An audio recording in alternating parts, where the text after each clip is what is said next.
Hey there, everybody. It's Eternal Snowman here with another episode of TLT recap and analysis. This time, recapping round one and going through round two. If you didn't see my video on round one, I uploaded a video going through my live gameplay against Geove for round one. So if you're interested in that, please go ahead and check that out. If not, then just stick around for this video. This will be going through the predictions as well as the recap for last week. So let's go over kind of what happened last week. So most importantly, I think, or not, I guess most importantly, but probably the biggest event that first happened during the week was Solar Flare RO got banned for various controversies, which I don't want to go into too deeply into this video, but yeah, that happened. And so they are no longer part of this tournament. They were replaced by Gilgamesh 9, who is was one of the big or one of the subs, and he did win his first round match against ETHEY. And I'll be playing him this week rather. I'll do some scouting. He looked pretty good in his matchup, but I think there's going to be. I'll have stuff prepared for him. I think ETHY did not look very good. But yeah, we'll talk about that more in the next section when we're doing predictions. Cheese had a good showing against Helaman, pretty expected. Deckham took a solid series win as well, pretty expected. MJ showed up very well. I think Raj did not play as well as I expected, but MJ showed up. He took the series in 2 games, playing both very solidly, having good teams as well, which was kind of something that I was looking for. So good signs for MJ, and I'm looking forward to seeing more from him. Tote beat Sets. There were no replays, I believe, for the set, so can't really speak that much about that. Probably the biggest upset of this round was Kabila Poke beating, or Kabila Pak, I don't know how to pronounce that name, beating Ars9, which was a big upset. Did not get to see the replays, though, so I don't really know what exactly happened. It was also a 2-game set, which is pretty impressive. Unless there was really cheesy or something, or really, really lucky. This is still a really, really good win, even in those situations, but not a good sign for Ars9, who I rated as one of the top players in this tournament. But good on Kabila Poke. It's still completely doable for anybody who loses this round, because you just need to go 3-2 to advance to the next stage. So, basically, just because you lost this round doesn't actually put you in that bad of a position. If you just go 3-1 in the remainder, if you're good enough to do that, then you're still in a fine spot. But yeah, moving on, Balor versus Get Lucky, who is actually their PS name is Lantern Light, which I did not know before this round. But Balor played pretty solidly, won the game. I think that there was a little bit of shenanigans in a few of the, I believe the OU game. But yeah, Lantern Light actually played pretty solidly, better than I would have expected, to be honest. But yeah, Balor played solid as well. We'll talk more about that in the next, in the highlights rather. McCoy versus Surfy Teen. Surfy Teen took it very solidly. Not much to talk about there. Star Real also a solid win. Another upset, at least something I didn't really expect, was Pamplona losing to Not and Hacker. Actually, the big one was actually Pamplona lost in LC, which was very big because LC is something that he was expected to dominate in this tournament, and he actually lost in a very solid fashion. It wasn't just he got cheesed or anything. He didn't really get cheesed or lucked really hard. He just actually lost in a solid game, which is very worrying for his chances throughout the course of this tournament. I probably overestimated Pamplona coming into this tournament because he is a good player in LC, but I think his lack of other tier experience and maybe his stranglehold on LC is not as tight as I originally thought. So he dropped this set. Once again, he can still make a comeback and play well in the remaining 4 rounds, but it doesn't look like he's going to be one of those competitors for the top spots in TLT as the overall bracket. Luthier, very solid, took the series, definitely lived up to expectations. Hell Rayquaza, also very solid win. not much to say there. Saba also took a solid win versus Shadow Monster. Maki took the solid win. Pote. Most of these I was like pretty on point with a lot of the predictions this round. I think the most notable losses that I got wrong were, well, yeah, the Arsenine one, which I talked about a little bit, as well as the Pamplona one. I got all of these predictions right. I think Blink Boy played a very solid game set, 2-game victory, I believe. Blink Boy showed his prowess, and I think he is going to be somebody to look out for. I think a lot of people are kind of sleeping on him right now because he's a relatively unknown name. He's kind of from an older generation of Tours Room. But definitely, I think somebody to look out for. I personally believe he's a really good player, and I'll talk about that a little bit more in the round 2 predictions. Other than that, Bandrizzle Lol took that win. Sifi Khan won. This match I also didn't predict correctly, but that's because Dugza actually got activity wind.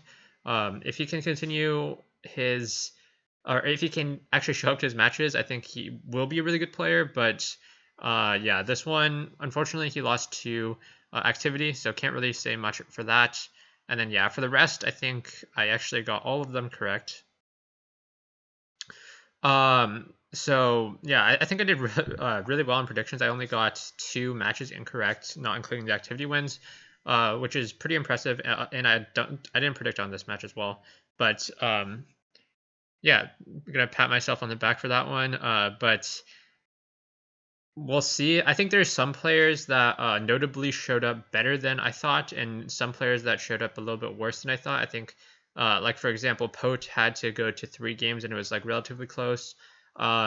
Where I think some players like MJ and Blink Boy, I had a little bit of question marks coming into the tournament, but they definitely did live up to some of the higher bounds, the ceilings that I could have set for them, because I have a lot of faith in the play that they can like reach, but just not as sure about motivation or building and that kind of stuff. So yeah, I think overall, I was pretty spot on most of my kind of pre-tournament expectations of people.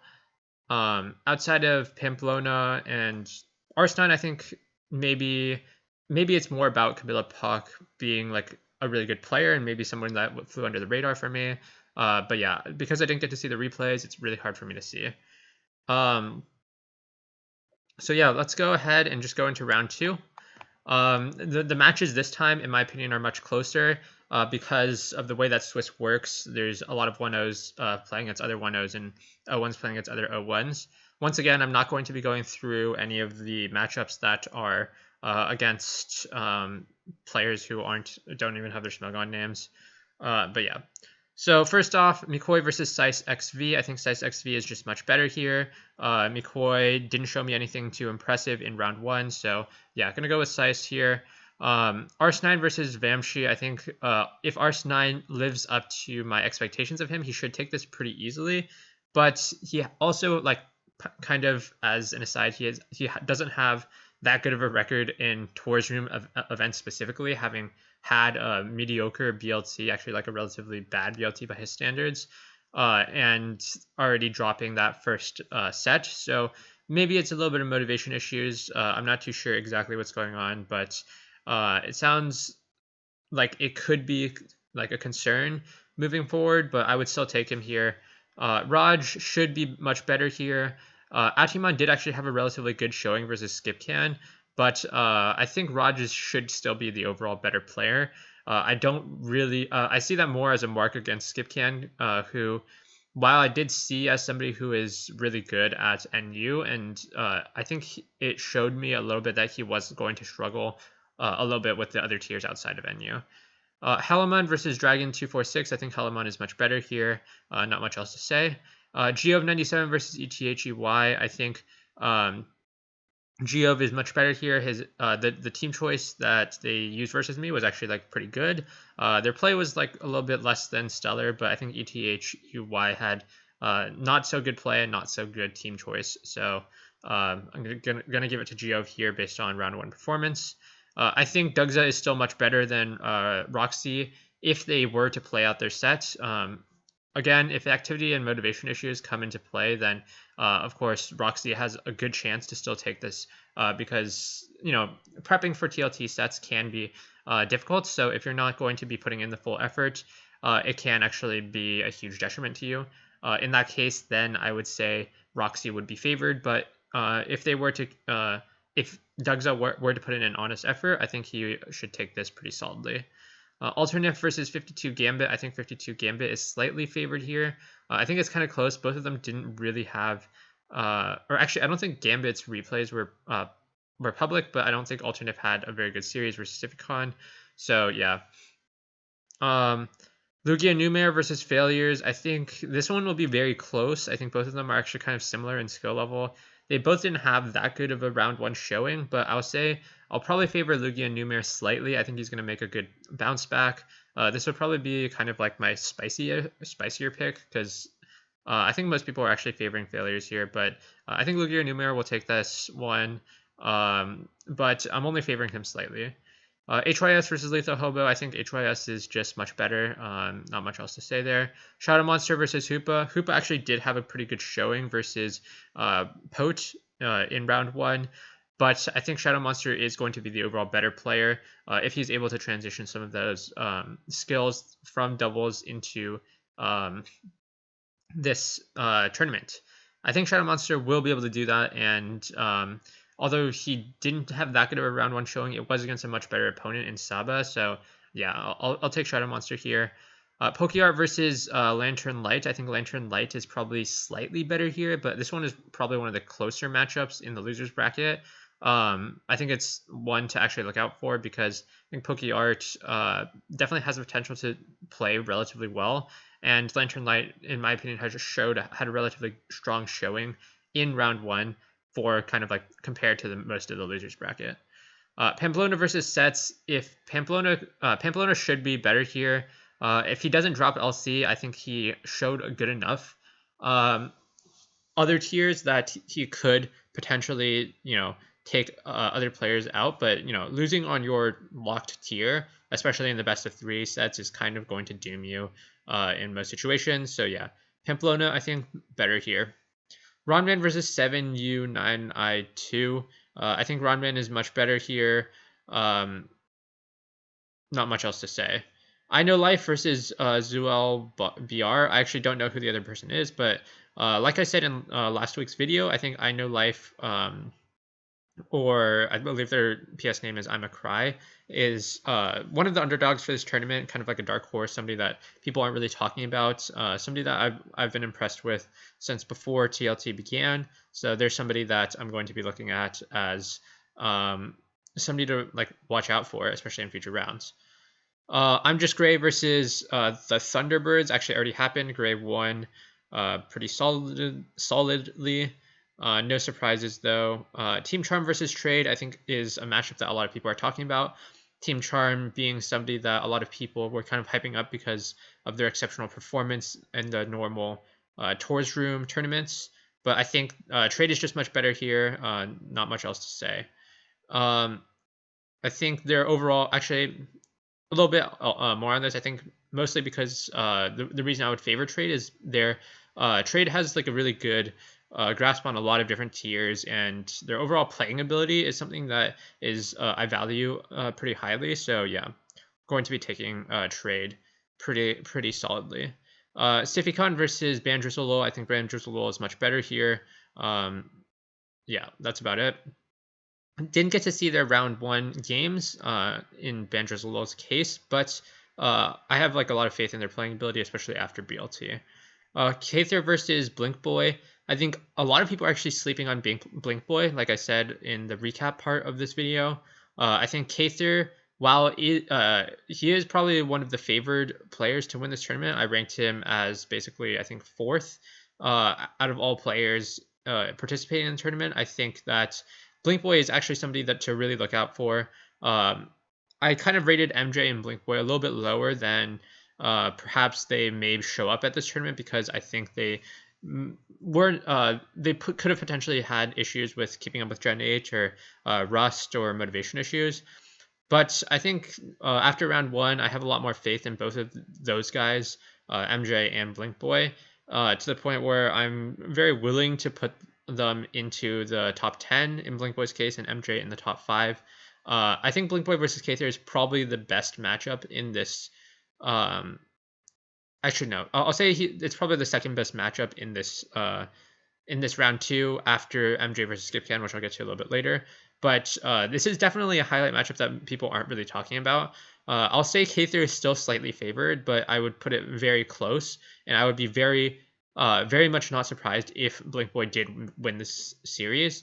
I think it's going to probably be like 52 or 53% in Kather's favor, but I think it's very close. 100% GXE versus Maki. GXE is definitely just much better here. GXE being one of the tournament favorites, I do think he has what it takes to win. Not much else to say about Maki though. Prince of All Tacos versus Saba 111. Prince Pote didn't actually have that good of a showing in round 1, like I said earlier. Taking three games to clean out his taking 3 games to take out his round 1 opponent. While Saba played relatively well, I think had a good showing.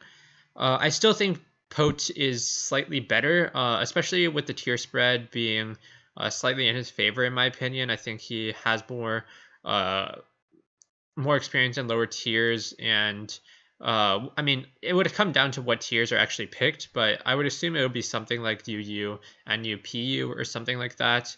And I would favor Pote in some of those lower tiers, while I would favor Saba and UU in some of the higher tiers. I definitely think that Pote is a little bit better here, but I think this one is also probably the closest of all of the matches in this round. I think it's close to 50-50, but I'll favor Pote 51-49 here. Hellray versus Angels and Airwaves. I think Hellray is slightly better here. I think it's a close matchup, though. Angels and Airwaves didn't play in round 1 because of activity, but yeah, we'll get to see what they're made of in this round. Luthier versus Balor. I think Luthier is just much better here.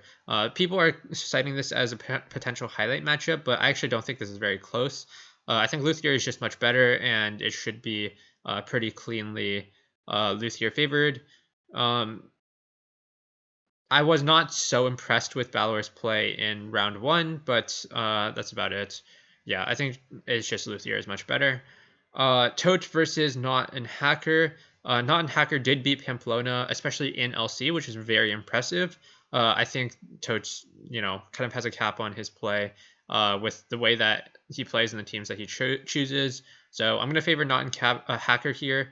I think he had a pretty impressive showing in round 1, somebody to potentially look out for in future rounds. Stario versus Decim, also another interesting matchup because both of them are, relatively good players. I would say that Decim is within the top 10-ish area, and Stario like maybe borderline top 10. I think Decim is slightly better because I think he probably will perform better in lower tiers, where Stario is probably a little bit better than Decim at OU. I think it is pretty close though.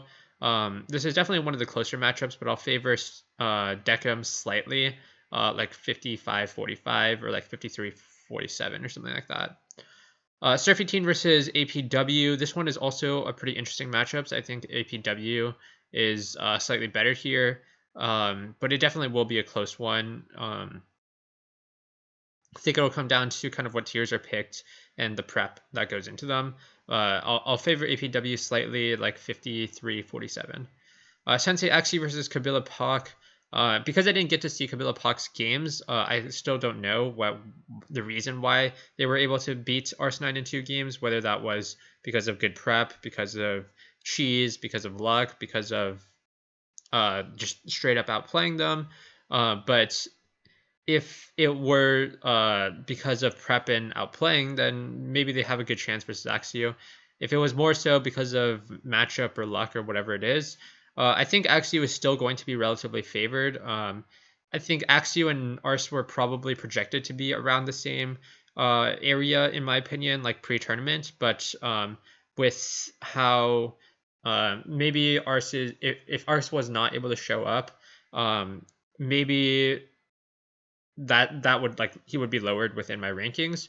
But yeah, I would say Sensei Axu is still to me favored a little bit. If Kabila Poke does have a really good matchup this round, then it could definitely prove me wrong and make maybe set him really high in my rankings to be within that top 10 area. But for now, because I wasn't able to see the matches, I can't really say that he is just better because, there's a lot of factors that go into Pokemon other than just being a better player. It's also about kind of matchup, luck, that kind of stuff. So yeah, I mean, favoring Sensei Axie, but it's definitely going to be one to look out for because of Kabila beating Arce in the previous round. MJ versus Skipcan, like I said earlier, is actually the matchup that I'm going to be looking forward to the most. I think really, I mean, partially because of my personal, friendship with MJ, and we've collabed and kind of like done some of these BLT podcasts in the past. So it's no surprise that me and MJ are close friends. But yeah, I'm like, it's really good to see that he was able to kind of shake off the rust and play really well in that round 1 matchup. I do want to see him get tested by somebody who I believe was better than Raj in Skipcan to really see if I can put MJ within that top 5 category alongside those other 4 people that I mentioned in the last video, being GXC, Trade, Luthier, and Kather.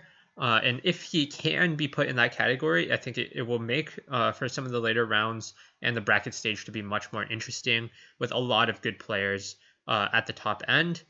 But if not, I still think this is going to be a really, really interesting matchup. Probably going to be something like NU-OU and then some lower tier, which we'll see what happens. I think because of like the lack of development in a lot of these lower tiers, the third tier will actually depend. The outcome of a lot of these matches will depend on that third tier and how well people are able to adapt to them. So yeah, definitely going to be favoring MJ, but this is going to be the one that I'm going to be looking out for the most.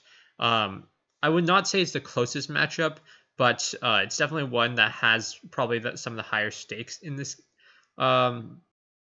Higher stakes because of the fact that MJ is one of the people who could potentially be a tournament favorite, in my opinion. Then moving on, Cheese versus Green Roman. Cheese is just much better here. Not much else to say. And yeah, I'm not going to predict on my own matchup, but I'll have stuff prepared. So yeah, if you guys missed my video on playing Geov in the round 1 matchup, please check that out if you're interested. I hope you guys, other than that, I hope you guys enjoyed. I'll see you guys next week for another TLT, recap and analysis, as well as my matchup against Geov. But yeah, other than that, if you did enjoy this video, then leave a like, leave a comment, subscribe. If you didn't enjoy it, then I don't know why you're still watching, to be honest. But yeah, I'll see you guys next time for another TLT video.